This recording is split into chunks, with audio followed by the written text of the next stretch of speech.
निगाहों निगाहों में जादू चलाना मेरी जान। शंकर रघुवंशी और जय किशन दया भाई पांचाल की जोड़ी ने एक से बढ़कर एक गीत रचे।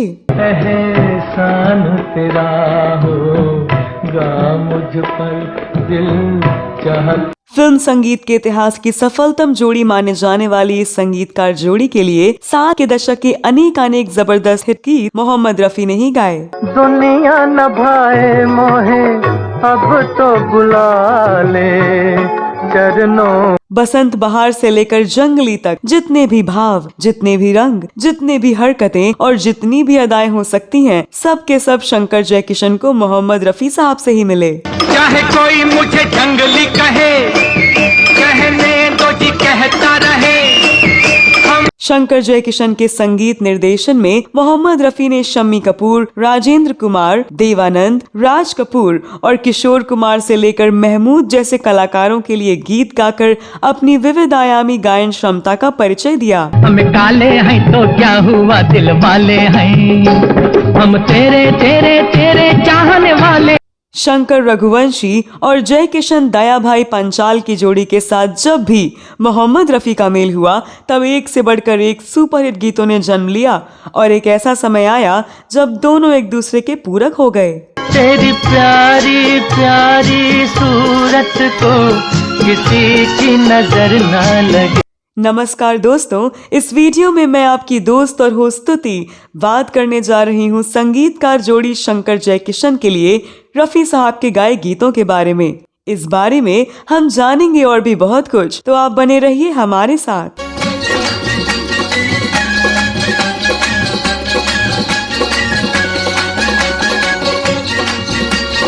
शंकर रघुवंशी उत्तरी भारत से और जय किशन दया भाई पंचाल गुजरात से थे।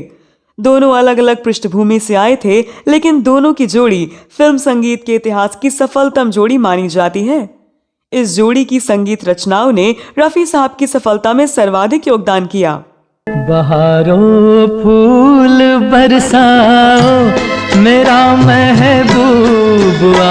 शंकर जय किशन खुद मानते थे कि उनकी सफलता में मोहम्मद रफी का बहुत बड़ा योगदान है। रफी साहब के निधन के बाद एक इंटरव्यू में संगीतकार जोड़ी के संगीतकार शंकर रघुवंशी जी ने कहा था, संगीतकार के तौर पर हमारा कैरियर रफी साहब से ही जुड़ा हुआ था। शंकर जी ने फिल्म बरसात के गीत के बनने के बारे में बताया था। बात सन 1947 की थी। राज कपूर जी ने हमें बरसात में संगीत निर्देशन का अवसर दिया था। सबसे पहले हमने मैं जिंदगी में हरदम रोता ही रहा हूँ गीत की धुन बनाई। हम दुविधा में थे कि ये गीत किससे गवाएं, क्योंकि रेंज के हिसाब से ये गीत काफी ऊंचा नीचा था। शंकर रघुवंशी जी ने उस गीत के बनने के बारे में बताया। जब हमने इसके बारे में अन्य लोगों से बात की तो सबने कहा कि रफी साहब के अलावा इस गीत को कोई और नहीं गा सकता। संगीत की दुनिया में हम नए थे, इसीलिए हम डरते रहे कि पता नहीं रफी साहब हमारा गीत गाने को राजी होंगे या नहीं। हम डरते डरते रफी साहब के पास गए और वो धुन सुनने को तुरंत तैयार हो गए। जिस दिन इस गीत की धुन सुनने के लिए रफी साहब हमारे पास आने वाले थे, उस दिन हम स्थाई, अंतरे और लय को सजाने संवारने में उसी तरह लगे रहे जिस तरह मिलिट्री में नया भर्ती हुआ नौजवान तैयारी में लगा रहता है। आखिर हमारी जिंदगी का सवाल था। रफी साहब जब आए तो हम काफी नर्वस हो गए। घबराहट में हमने कहा, आप धुन सुन लीजिए और जैसा जी चाहे गा दीजिए। शंकर जी ने उस इंटरव्यू में बताया। रफी साहब मुस्कुराते रहे, फिर हमारे मन में आत्मविश्वास भरते हुए बोले, संगीतकार आप हैं, जैसा आप बताएंगे मैं वैसा ही गाऊंगा। फिर तो हम सफलता की एक से एक मंजिल को छूते चले गए, पीछे मुड़कर नहीं देखा। मैं जिंदगी में हरदम रोता ही रहा हूँ, रोता ही रहा हूँ। शंकर जी ने कहा, रफी साहब की आवाज हमारे संगीत की आत्मा थी। गीत के शब्द खूबसूरत हो, धुन प्यारी हो, मगर गायक उसकी गहराई को न छू सके तो सब बेकार है। रफी साहब जो भी गाते थे डूब कर गाते थे, पूरी तल्लीनता से गाते थे। जब तक हर कोई संतुष्ट नहीं हो जाता तब तक रिहर्सल और रीटेक करते थे। काम को वो पूजा समझते थे और कभी घड़ी की ओर नहीं देखते थे। ये मेरा प्रेम पत्र पढ़कर कि तुम नाराज ना। उनकी आवाज में जो जोश था, जो रवानी थी, जो दर्द था, जो तड़प थी, उसका जवाब ही नहीं था। वे जिस मूड का गीत गाते थे उसी में खो जाते थे। लगता जैसे गीत में विद्युत धारा प्रवाहित हो रही हो। उनकी आवाज सुनकर लगता कि ये गायक कितना जवान, कितना सेक्सी, कितना खूबसूरत होगा। खुदा भी आसमां से जब ज़मीं पर देखता हो। शंकर जी ने रफी साहब को याद करते हुए कहा कि व्यक्तिगत जीवन में रफी साहब इंसान नहीं देवता थे। इस फिल्मी दुनिया में तो हर कोई दूसरों का अहित चाहता है, मगर रफी साहब ने कभी किसी का बुरा नहीं सोचा। एक बार उन्हें पता चला कि शंकर और जयकिशन में किसी बात को लेकर मतभेद है। बस वे सीधे हमारे पास आ पहुँचे और दोनों को एक साथ बिठाकर प्यार से समझाने लगे, ये जोड़ी मरते दम तक कायम रहनी चाहिए। जितनी मेहनत से अर्जित करके सफलता आपने पाई है, इसे बेकार मत जाने दीजिए। झगड़ा लगाने वाले लोगों की बातों पर कभी ध्यान मत दीजिए। मेरी और जय किशन की आंखें भर आई। हम दोनों गले लग गए। रफी साहब को क्या पड़ी थी हमारी भलाई की। शंकर जी ने बताया, हमने रफी साहब की बात कभी नहीं टाली। यही कारण है कि जब किसी गीत की धुन को लेकर जय किशन से मेरी बहस हो जाती तो रफी साहब ही ऐसे व्यक्ति थे जिसे हम जज मान लेते।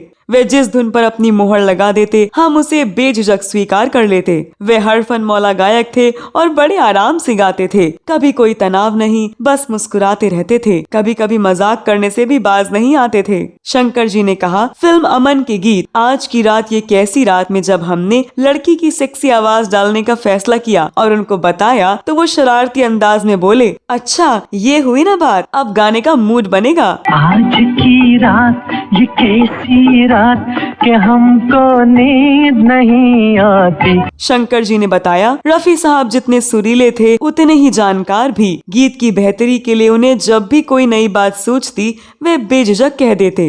प्रोफेसर के युगल गीत मैं चली में की पंक्ति, सजदे में हुस्न के झुक गया आसमां, लो शुरू हो गई प्यार की दास्तां की तर्ज कुछ और ही थी। मगर रिहर्सल करते करते वे बोले, मैं इसे षडज में गाऊंगा तो कैसा रहेगा। उन्होंने गा कर सुनाया तो हम उछल पड़े और उनका सुझाव तुरंत मान लिया। सजदे में हुस्न के झुक गया आसमां।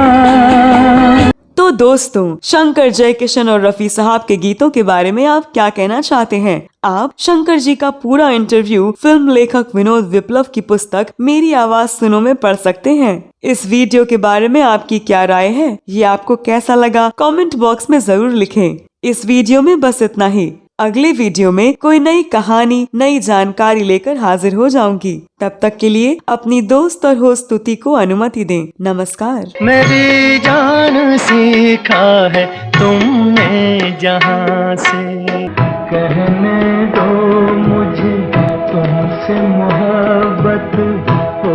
चरणों में तेरे चरणों में हम प्यार के तूफानों में घिरे हैं। हम काले हैं तो क्या हुआ दिल वाले हैं, हम काले हैं तो क्या हुआ दिल वाले हैं। में बदू